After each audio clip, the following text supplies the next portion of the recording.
എല്ലാവർക്കും സുജീസ് വേൾഡിലേക്ക് സ്വാഗതം. ഇന്നൊരു പാചക വീഡിയോ ആണ്.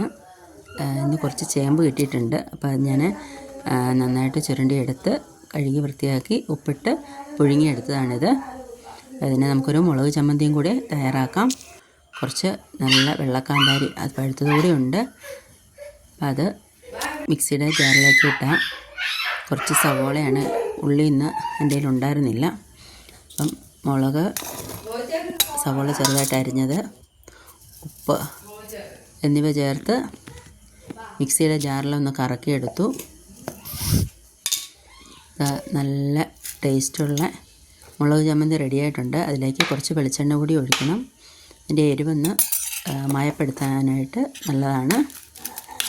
നമുക്ക് ചേമ്പ് പുഴുങ്ങിയതും കാന്താരി ചമ്മന്തിയും അല്പം കട്ടനും കൂടി ആയാലോ. നല്ല എരിയുള്ള കാന്താരിയാണ്, നല്ല ടേസ്റ്റാണ്. പക്ഷേ കഴിച്ച് കഴിയുമ്പോൾ നല്ല എരിവാണ് കേട്ടോ നാക്കിൽ.